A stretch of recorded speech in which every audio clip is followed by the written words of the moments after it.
Hi guys and welcome back to a new video. In today's video, I want to talk about another solo gold farm that you can do very easily, and this time this is a gold farm from Worlds of Draenor. This is something I briefly mentioned in a recent video where I went through all the different things you could do on your alts in order to make some gold, and I just want to dive a little bit more into this very easy solo gold farm. Basically, all you want to do for this gold farm is to go in Draenor. And first you want to go in the Tannen jungle. As you can see in the Tannen jungle, you will have three different rares that you want to kill. First you have Dracum, who is located just here. Then you have the Smashum Grab. And finally Gondar. As you can see, all these different rares will drop different type of items, but especially they will drop these three toys right here. You have the Crashin Trashin Mortar Controller, then the Rotor Controller, and finally the Cannon Controller. So these are really the three items we're after when killing these three rares. Then after that, you want to go in Nagrand. So again, from here you can take, for instance, any of the flights that are around, and you want to go in Nagrand. You want to go here, and in this area you will have three more rares. I don't know why right now they don't appear on my map, but basically you will have Gook right here, Pug right here, and Rookduk here, and all of them can drop these different pets that again you can then sell on the auction house pretty easily.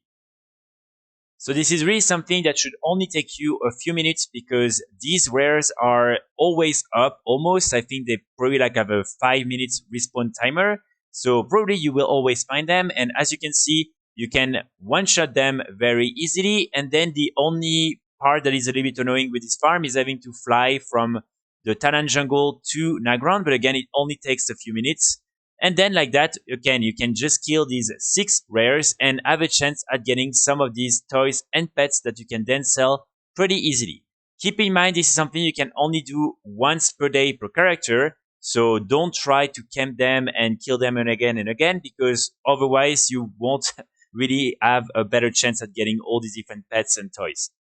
Also, what you can do when you go from the Tannen jungle to Nagrand is just check on your map if you have the big symbols for some of the big rares in the area. Basically, you have, for instance, the Doom Order, you have Vengeance right here, and then you have Terror Fist. So each time these are up, you will have a big symbol again on your map saying that these are up.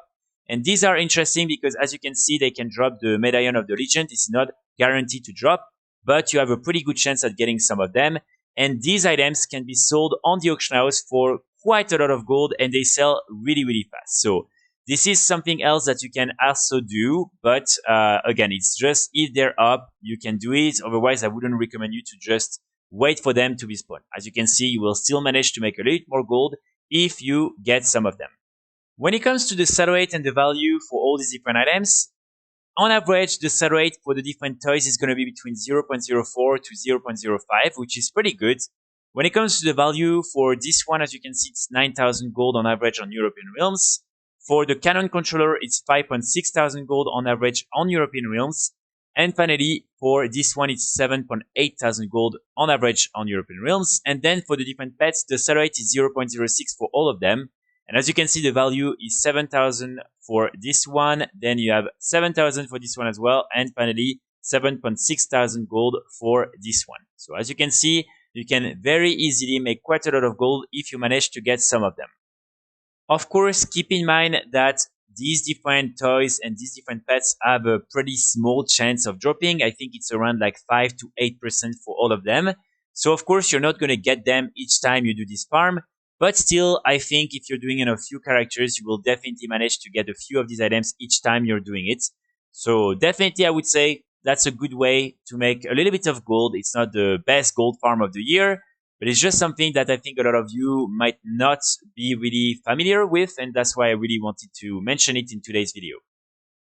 One last thing, for the pet, you can actually sell the pet directly on the auction house, or you can also learn it and cage it and then sell it on the auction house. What I would recommend you to do is to actually cage it and then to sell it, because people might be looking for the pet and the name is different. So I think you will have a higher chance at selling the item if you first learn it and then cage it and then post it on the auction house. So make sure to do that, and like that you will have a better chance at selling this pet. So that's pretty much it for today's video. I really hope it will help you to make a little bit of gold with all these different items. I will be back very soon with more guides and more videos. And in the meantime, I wish you all a great start of the week. Bye.